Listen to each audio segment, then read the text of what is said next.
What is your never again brand, item, store, or restaurant?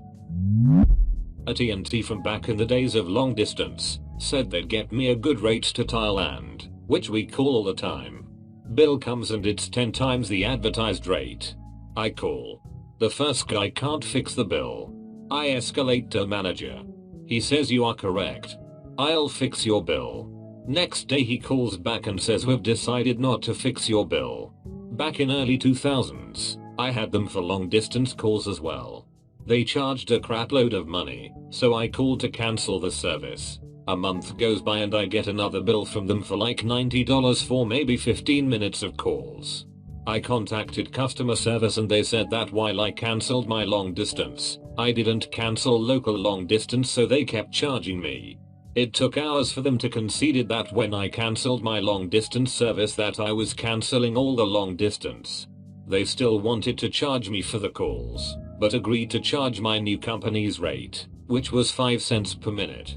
I actually had to send them a check for 60 cents. Fuck AT&T for wasting hours of my life and so much of my patience to wring 60 cents out of me. Dollar Tree shredded cheese. Just don't. Please don't be like me and try it. The dollar store in my area has $1 steaks. I can't imagine trusting a $1 steak to not kill me. I actually bought one of those just to see what was in the opaque packaging. It was a vac-packed beef shaving 3 fingers wide, as long as your hand, and so thin you could actually see through it. Packet said 28 grams, which is a hair less than 1 ounce. Looked like something you might find floating in a dubious bowl of pho. No, I didn't eat it. I'm naturally curious, not naturally stupid. Ohio Savings Bank. They charged me $300 over the span of a year because, unlike normal debit cards, every time I put my PIN in instead of signing, it charged me an extra $1.50. By the time I caught it, most of the charges were past the 30-day refund policy, so they gave me $10 as a refund.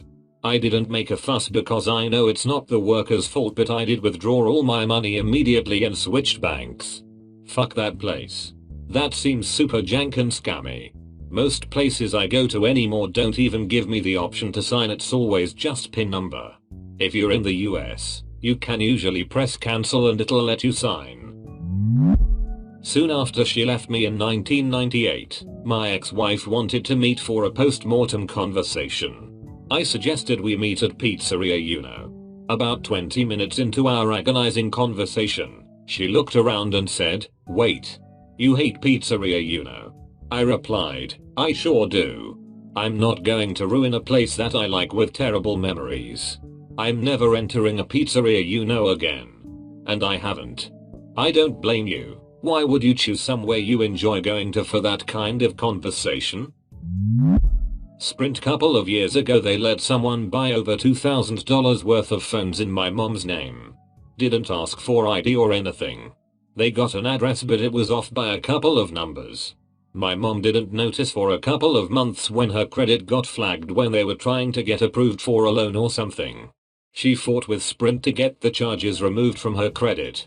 We've never had Sprint before, so don't know how that was a massive oversight, especially with no ID and the wrong address. I on the other hand have had nothing but good luck with Sprint. I even got $2,000 worth of phones for free. Target brand tampons. I'll skip the details. If you know, you know. Equate is also on my shit list. Never again. Always Kotex or Tampax.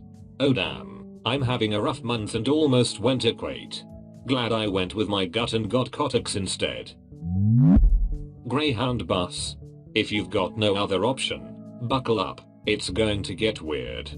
My dad always says, you don't ride Greyhound to go somewhere. You ride it to leave somewhere.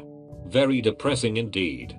The guy who was murdered on the Greyhound is even more depressing. Tesco value baked beans. I lived on those and jacket potatoes for 6 months. There was a baked bean price war on and I couldn't afford meat. If that's not the most British thing I've read this evening. Wells Fargo. Fake accounts scandal. Auto loan insurance scandal. Mortgage loan scandal number 1. Changing customer terms. Mortgage loan scandal number 2. 2008. Paycheck Protection Program loan scandal. We got our mortgage from a local bank that we liked. And that bank immediately turned around and sold the mortgage to Wells Fargo. I intended never to use them for anything after all this shady shit happened. And now they own my mortgage. Best Buy. I bought a washer and dryer there, and I paid for installation. The guy came out, installed them, turned them on, and left. The washer started flooding my laundry room within minutes. I called them back, and they said they couldn't come back to fix it. They'll just bring me a new washer in a few days. New washer comes, gets installed, and again the guy leaves, even though I asked him not to. Again, it floods my laundry room. Again, they won't come back even though it's just a few minutes later. They said they'd bring a new one in a few days, but I said fuck it. I told them to take the washer and dryer back, and I'd purchase them elsewhere. It took them a whole week to come back and get them, and even then only after I threatened to put them outside. When they finally took them back, I got a refund of 1 cent. 1 fucking cent. I had to spend hours on the phone with them to get the full refund amount.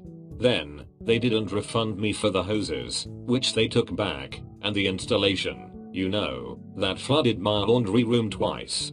It was another few hours on the phone to get them to give me that money back too.